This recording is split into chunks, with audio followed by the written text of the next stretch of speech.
Thanks for joining us again, Salmon family. This is Salmondrw here to talk to you about Tame Impala's new album, The Slow Rush. And there's a lot to talk about. It's been 5 long years since Currents, which blew us all away and led to a band like Tame Impala doing collaborations with artists like Kendrick Lamar, and to Kevin Parker, its lead singer, being in conversation with artists like Kanye West.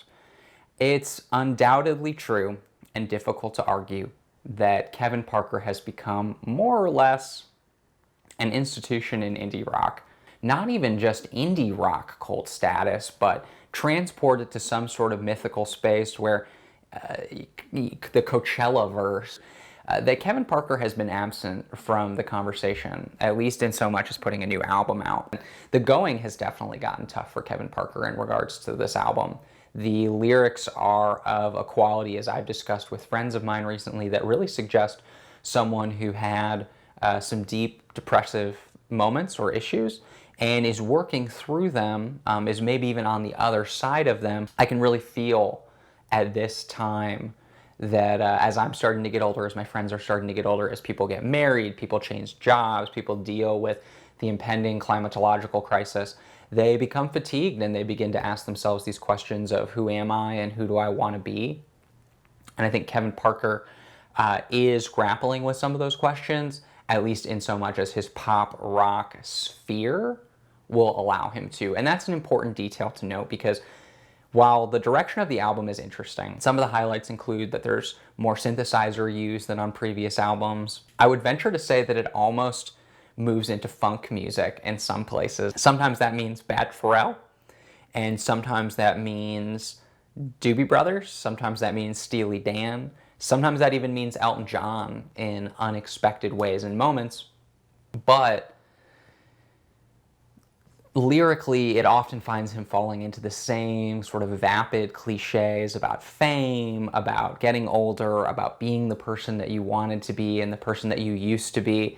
And especially as someone who also is going through some of those changes and some of those difficulties right now, it's actually a little bit hard sometimes to hear him cycle through those, because it doesn't feel like he's grappling with what they mean very meaningfully.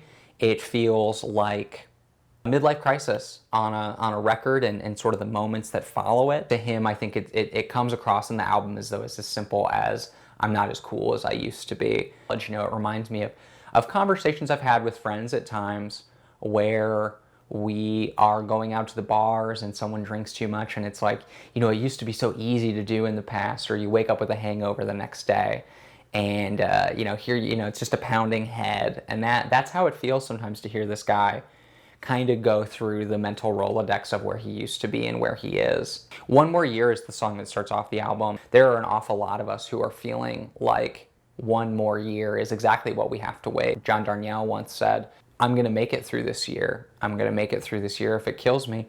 This is a sort of more passive, down-tempo version of that exact same sentiment. You have lines on a track like Instant Destiny, like traffic doesn't seem as annoying, you know, just sort of going through those mundane things that, while relatable, are also often so drenched in reverb and just soaked in it, that it's difficult to understand what exactly Kevin Parker is talking about. Lost in Time and Is It True reflect a lot of the same details that we've gone through the album thus far.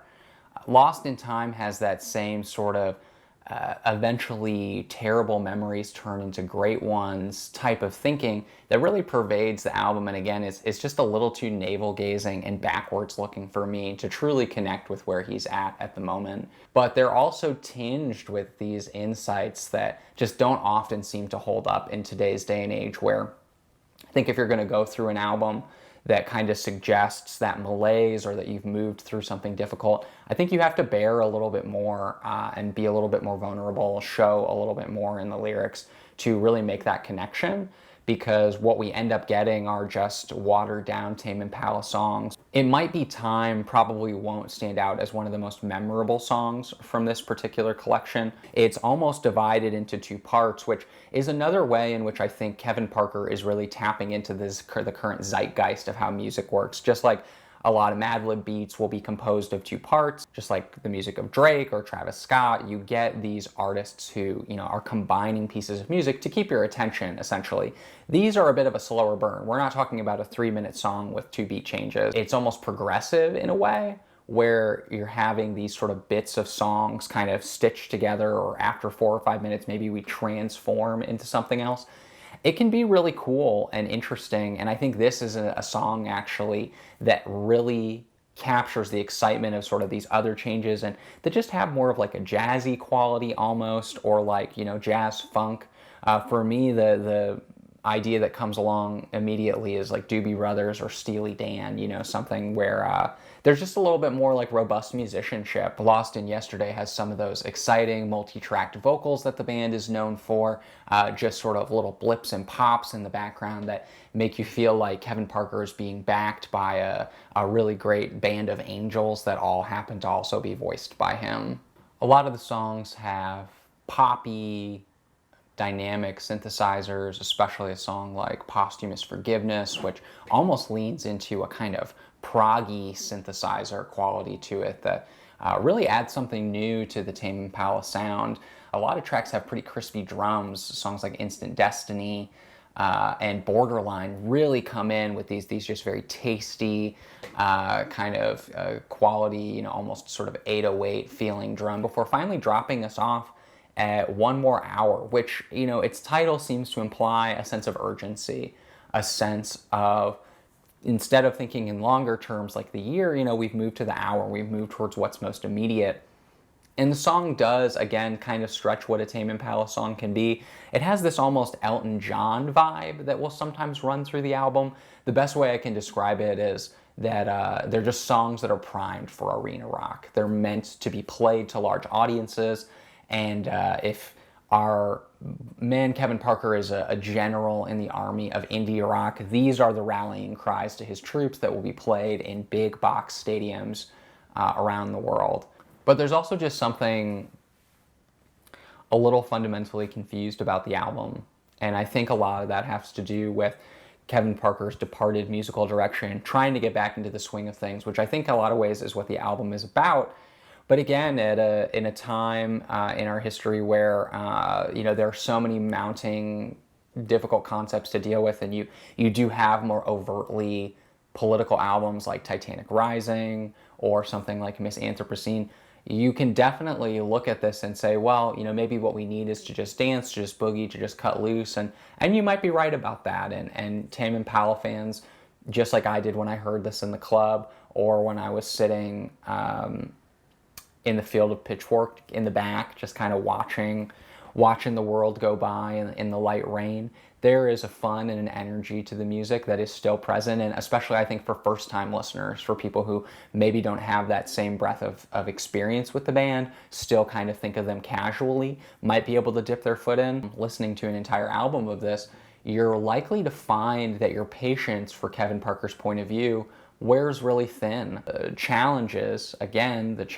he's gone through, the challenges he's relaying, in a lot of ways have mostly to do with nostalgia for a past that's gone, but also a nostalgia that's drawn in very thin, very limited terms as driving around, partying, playing music, things, of course, that we can look back on and enjoy or think about the meaning of them after the fact, but also ones that are just shaded in such a two-dimensional way that it's really difficult to connect with them meaningfully throughout the course of the album. And of course, raise even larger issues of just being able to hear what it is exactly he's saying.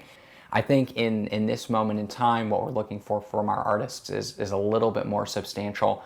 And, perhaps 4 albums in, Kevin Parker will come back with another one that really challenges what it means to be a Tame Impala album. I think he attempted to do that musically here by bringing in more instrumentation and moving a little bit more dynamically away towards maybe more jazz or funk in terms of dance, rather than straight up psychedelic guitar rock or Beatles homage. Once again, this has been Salmondrw reviewing Tame Impala's The Slow Rush. Definitely check out what we've got going on over on the website, www.salmonhouse.world. So we're really excited to be releasing this with the Golden Backpack, something you can get for yourself as well. Just pick it up online. You can check us out on Instagram or the website and get it there. But just an opportunity to put out new music, to put out new artwork, to put something out that the fans can really enjoy. And we definitely do hope that if you are interested in contributing to something like that, or if you'd like to collaborate with our channel, just let us know. We're always open to that sort of thing. We're hoping to make this a regular series, so hopefully you'll see more from us soon. But yeah, this is me coming at you with another record review, and excited to just keep improving the space, improving the content, and to get back to you with more reviews as soon as I can.